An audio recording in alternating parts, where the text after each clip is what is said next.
바벨론의 벨사살 왕이라는 사람이 오늘 나오죠. 오늘 본문의 주인공인데 이 사람이 큰 죄를 짓습니다. 어떤 큰 죄를 짓냐면 벨사살의 아버지 느부갓네살 왕이 남유다를 침공을 해서 하지 말아야 할 일을 했어요. 뭐냐면 하나님의 성전에 있는 성물들을 싹 가지고 왔습니다. 거기에 있는 금그릇, 은그릇, 그 하나님 앞에 제사를 지내야 할 그 성물들을 싹 가지고 온 겁니다. 근데 그 아들이었던 이 벨사살이 아내와 첩과 신하들 1000명을 초대를 해서 잔치를 벌입니다. 근데 그 잔치 자리에 술을 따르는데 무엇으로 술을 따르냐면 하나님의 성전에 있었던 그 성물들을 가지고 거기에다가 술을 따라서 마시기 시작하는 겁니다. 그러니까 예배에 사용되는 성물을 가지고 술을 따라서 술잔치를 한 거예요. 하나님 앞에 거룩하게 구별된 이 금그릇, 은그릇, 술잔, 이것을 자기들의 만족을 위해서 술을 따르고 그것으로 잔치를 벌였던 겁니다. 그러면 하나님이 그들을 기뻐하실까요? 아니면 그냥 내버려 두실까요? 아니면 하나님이 심판하실까요? 당연히 하나님은 심판하시죠. 하나님 앞에 구별된 드려진 이 성물을 자기들이 막 훔쳐와서 그걸 가지고 술을 따르고 막 그렇게 잔치를 벌이니까 하나님이 심판을 하십니다. 벨사살이 그런 죄를 짓고 그 술자리에서 하나님이 바로 심판을 하시는데 어떤 심판을 하시냐면 하나님이 벽에다가 손을 형상을 만들어서 벽에다가 글을 쓰십니다. 그 손가락으로 글을 쓰는 그 모습을 보고 이 벨사살이라는 왕이 얼마나 두려웠는지 그 두려운 마음이 성경에도 나옵니다. 5장 6절의 말씀이죠. 한번 보여주시겠어요? 그런데 바로 그때 갑자기 사람의 소리 나타나더니 촛대 앞에 있는 왕궁 석고벽 위에다가 글을 쓰기 시작하였다. 왕은 그 손가락에 글을 쓰는 것을 보고 있었다. 그러다가 왕의 얼굴빛이 창백해지더니 공포에 사로잡혀서 넓적다리에 힘을 잃고 무릎을 서로 부딪히며 떨었다. 솔직히 무섭죠. 벽에다 손목이 하나가 나타나가지고 막 글을 쓰는데 얼마나 무섭겠습니까? 그러니까 넓적다리가 막 다리가 부들부들 떨릴 만큼 이 벨사살 왕은 두려워하고 있었습니다. 그래서 벨사살 왕이 이제 그 글씨를 본인도 모르고 아무도 모르니까 무당을 다 부릅니다. 무당한테 저 글을 해석을 해라. 그러면 내가 큰 상금을 주고 이 바벨론의 세 번째 권력을 주겠다. 그런데 그 누구도 그 글을 이해할 수도 없고 해석할 수도 없는 겁니다. 당연하죠. 하나님의 글씨인데 그게 무슨 수로 무당이 그것을 하나님의 글씨를 하나님의 뜻을 해석할 수가 있겠습니까? 그래서 아무도 그 글씨를 해석할 수가 없었습니다. 그러니까 벨사살이 막 화가 나는 거죠. 소리를 지르고 성경에 보니까 막 소리를 지르고 분노에 차서 화를 내는데 그 모습을 본 이 벨사살의 어머니가 와서 이렇게 얘기를 합니다. 아들아, 너의 아버지였던 느부갓네살 왕이 신임하고 좋아했던 다니엘이라는 사람을 불러봐라. 그 사람은 지혜자이고 명철하기 때문에 알 수도 있을 것이다. 그래서 이 벨사살이 어머니의 말을 듣고 다니엘을 부릅니다. 다니엘이 왔어요. 그래서 왕이 물어보죠. 네가 저 글씨를 해석을 하면 큰 상을 주고 바벨론의 넘버 3가 되게 해주겠다. 다니엘이 뭐라고 하냐면 나에게는 선물도 필요 없고 권력도 필요 없습니다. 그러면서 그 말을 해석을 해줍니다. 먼저 다니엘이 그 글씨를 보고 왕에게 해석하기 전에 다니엘이 왕에게 이런 말을 합니다. 왜 하나님이 벽에다가 저 글을 쓰셨는지 이유를 4가지를 설명해 줍니다. 첫 번째, 왕은 아버지처럼 하나님 앞에 겸손한 마음을 가지지 않았습니다. 두 번째, 하나님의 성전인 그릇들로 술을 마시게 했고 금, 은, 동쇠, 나무, 돌로 우상을 만들어서 우상 숭배를 했습니다. 그리고 하나님께 영광을 돌리지 않았습니다. 정확하게 4가지 죄를 지적하고 그래서 하나님이 이 글씨를 쓰셨습니다. 그게 바로 25절 말씀이죠. PPT 보여주세요. 바로 이 하나님의 말씀이었습니다. 기록된 글자는 이것이니 곧 메네 데겔 우바르신이라. 하나님이 저 말씀을 벽에다가 쓰신 겁니다. 그러면서 이 단어의 뜻을 하나씩 설명해 줍니다. 보여주시겠어요? 26절부터. 그 뜻을 해석하면 메네는 수를 센다는 말인데 이것은 왕이 통치하는 날수를 하나님이 세워서 이미 그것을 끝나게 하셨다는 것을 가리킵니다. 대겔은 임금님이 저울에 달려섰는데 무게가 부족함이 드러났다는 것이고, 바르시는 임금님의 왕국이 둘로 나뉘어서 메대와 페르시아 사람에게 넘어갔다는 뜻입니다. 이렇게 이 세 가지 단어를 하나씩 설명해 줍니다. 그런데 이 세 가지 단어를 생각해 보면 지금 우리에게 너무 은혜가 되는 말씀입니다. 메네, 대겔, 우바르신. 이 단어의 의미가 지금 우리에게 어떤 의미를 주고 또 우리가 어떤 은혜를 생각해 볼 수 있는지 이 한 단어 한 단어를 한번 이 시간에 생각해 보고 설교를 마치고자 합니다. 첫 번째는 이겁니다. 메네, 이것은 수를 세다, 끝을 정하다라는 의미입니다. 하나님께서 그 끝을 이미 정하셨다는 겁니다. 그래서 벨사살의 인생의 끝도 정하셨고 이 바벨론이라는 거대한 제국의 끝도 이미 정하셨다는 겁니다. 이 모든 끝을 하나님이 이미 정하셨다는 거예요. 생각해보면 하나님은 우리의 모든 것의 끝을 정하시는 분이신 하나님이 맞습니다. 우리 인생의 끝을 정하시는 분은 우리가 아니죠. 내가 아닙니다. 내 인생의 끝을 정하시는 분은요, 하나님이십니다. 한 나라가 세워지고 한 나라가 멸망하는 것도 그 끝을 정하시는 분도 하나님이시고, 이 세상의 마지막 순간도 그 끝을 정하시는 분도 우리 하나님이십니다. 끝을 정한다는 것은 반대로 무슨 의미일까요? 시작도 정하시는 것이죠. 우리 하나님은 시작도 정하시고 끝도 정하시는, 그것을 요한계시록에 어떻게 표현합니까? 하나님은 알파요 오메가라. 알파는 헬라어 단어가 첫 번째가 알파입니다. 그리고 오메가는 그 헬라어 마지막이 오메가입니다. 그래서 시작과 처음이 알파와 오메가입니다. 우리 하나님은 시작을 정하시는 분이시고 끝을 정하시는 하나님이십니다. 그게 메대라는 단어의 의미이죠. 우리가 언제 어떻게 시작하는 것인지 그것을 정하시는 분이시고, 또 우리가 언제 어떻게 끝내야 되는지 그 끝을 정하시는 분도 우리 하나님이십니다. 벨사살은 또 바벨론 제국의 왕이었습니다. 통치자였죠. 그 당시 바벨론은요, 이 동아시아 아마 최고의 제국이었을 겁니다. 그 사람은 무서운 것도 없었고 필요한 것도 없었고 그 누구도 이 벨사살이라는 왕을 대적할 수 있는 왕도 없었고 사람도 없었습니다. 그냥 말 그대로 천상천하 유아독전 하늘 아래 아주 자기가 최고의 권력자였죠. 그런데 그런 권력자임에도 불구하고 하나님이 그 끝을 정하니까 그 끝을 피할 수도 없고 그 끝을 거부할 수도 없었습니다. 하나님이 그 인생의 끝을 이미 메대라고 정하셨을 때 그는 하나님의 심판을 받게 됐습니다. 우리의 끝을 정하시는 하나님께 우리는 항상 겸손하게 살아야 할 줄로 믿습니다. 다니엘이요, 이 벨사살에게 가장 먼저 한 말이 뭐냐면 22절과 23절의 말씀입니다.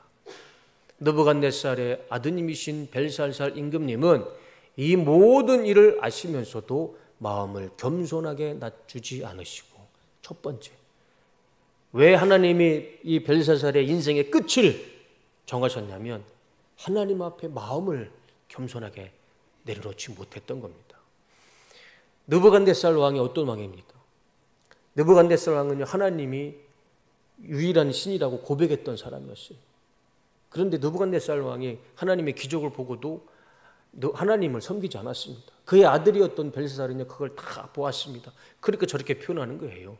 이 모든 일을 아시면서도, 하나님의 능력과 하나님의 권세를 알면서도 왜 당신은 왕은 하나님 앞에 마음을 겸손하게 낮추지 못했습니까? 하늘의 임금님이시오 주님이신 분을 거역하시고 스스로를 높이시며 하나님의 성전에 있던 그릇들을 가져오게 하셔서 임금님과 귀한 손님과 왕비들과 후궁들이 그것으로 술을 마시게 하셨습니까? 네, 내려주세요. 하나님이 어떤 분인지 다 알면서도 벨사살은 하나님 앞에 겸손하지 못했습니다. 그리고 하나님의 성물을 하찮게 여겼어요. 하나님을 경외하지 않았습니다. 하나님을 두려워하지 않았어요. 그리고 우상 숭배를 했고 하나님 앞에 영광을 돌리지 않았습니다. 하나님이 어떤 분인지 알면서도. 그래서 하나님은 이 벨사살의 인생의 끝을 정하셨던 것이죠. 그게 메대라는 단어였습니다. 이 메대라는 단어의 의미를 우리가 기억하면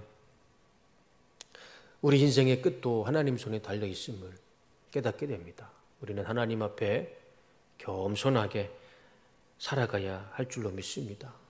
우리의 끝을 정하시는 하나님께 늘 겸손한 마음으로 하나님 앞에 영광 올려드리는 우리 뚝섬교회 성도님 다 되시기를 주님의 이름으로 축복합니다.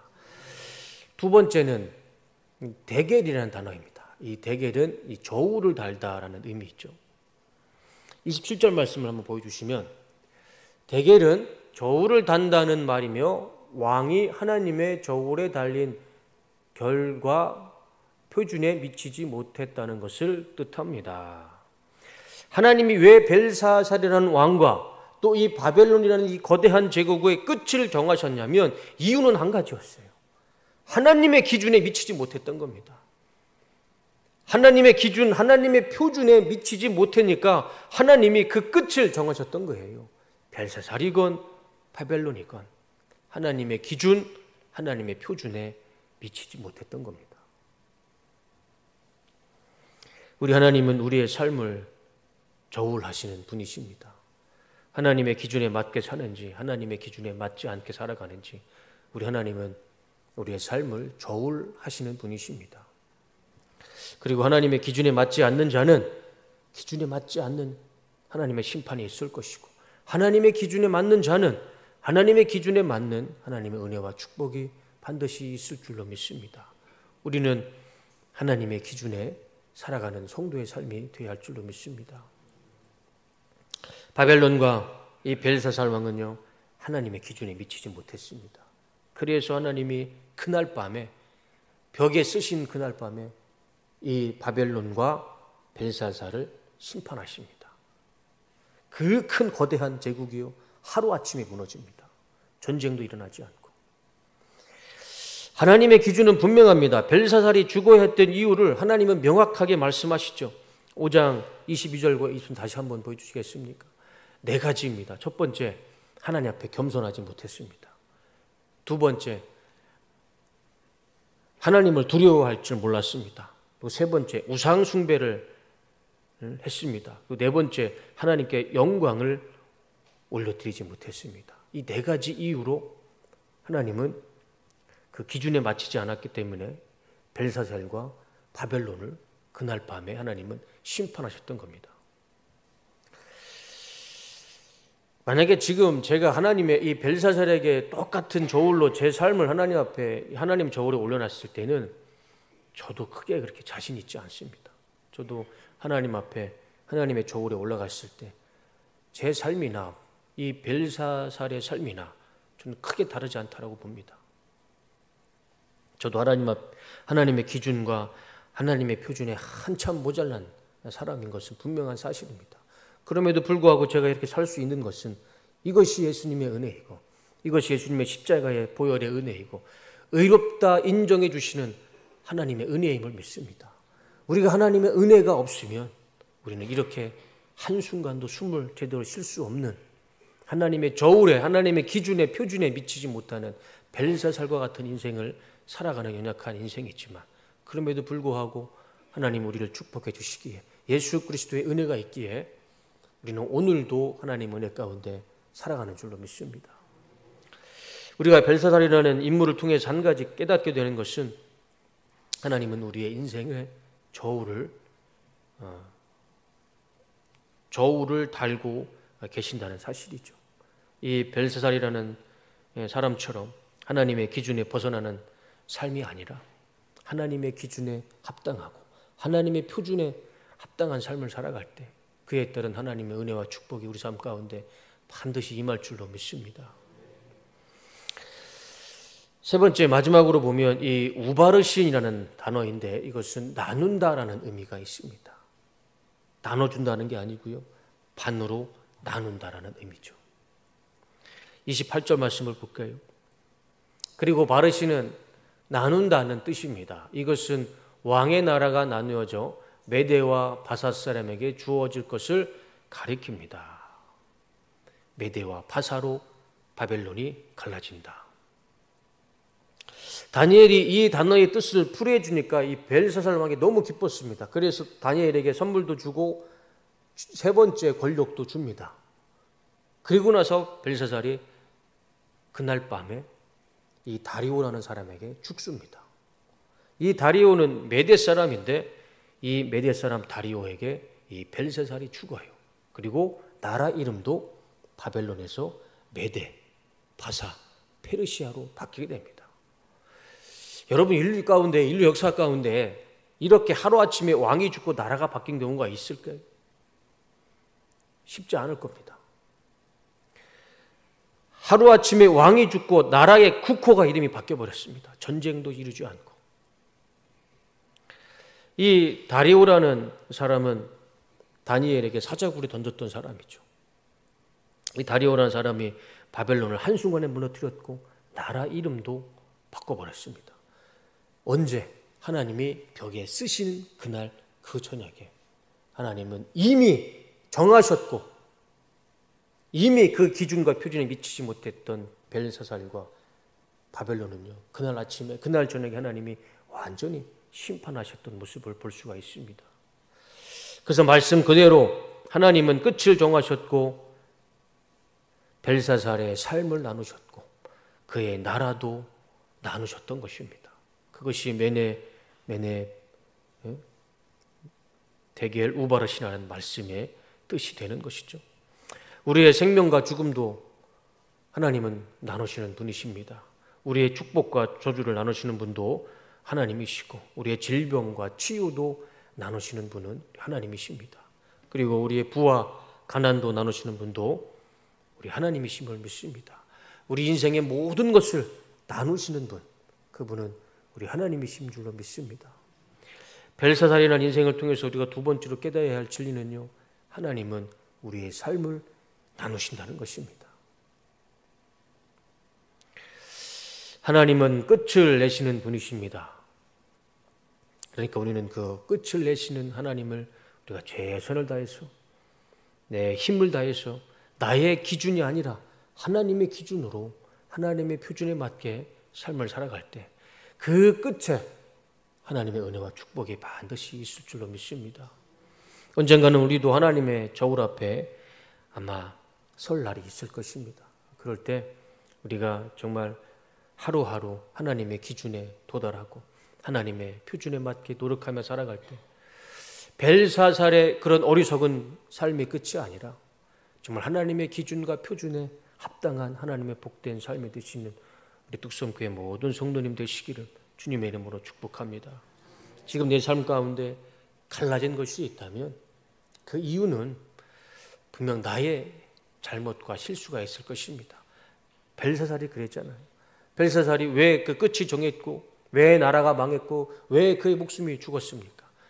이유를 설명해 줬잖아요. 네 가지나. 지금 내 삶 가운데 갈라짐이 있다면 그거는 외부에 있지 않고 내 안에 문제가 있기 때문에 하나님께서 내 삶 가운데 갈라지는 이런 아픔과 상처를 주신지라 생각을 합니다. 이 시간 하나님 앞에 기도할 때 갈라진 내 인생에 있다면 하나님 앞에 회개하고 내 삶이 다시 한번 회복되기를 위해서 기도하시고 다시 한번 세워질 수 있도록 간절히 기도하는 시간이 됐으면 좋겠습니다. 그리고 다시 한번 내 삶의 기준으로 살아가는 것이 아니라 하나님의 기준에 맞게 하나님 말씀의 표준에 맞게 그런 삶을 살아가겠습니다. 다시 한번 결단하고 기도하는 시간이 됐으면 좋겠습니다. 우리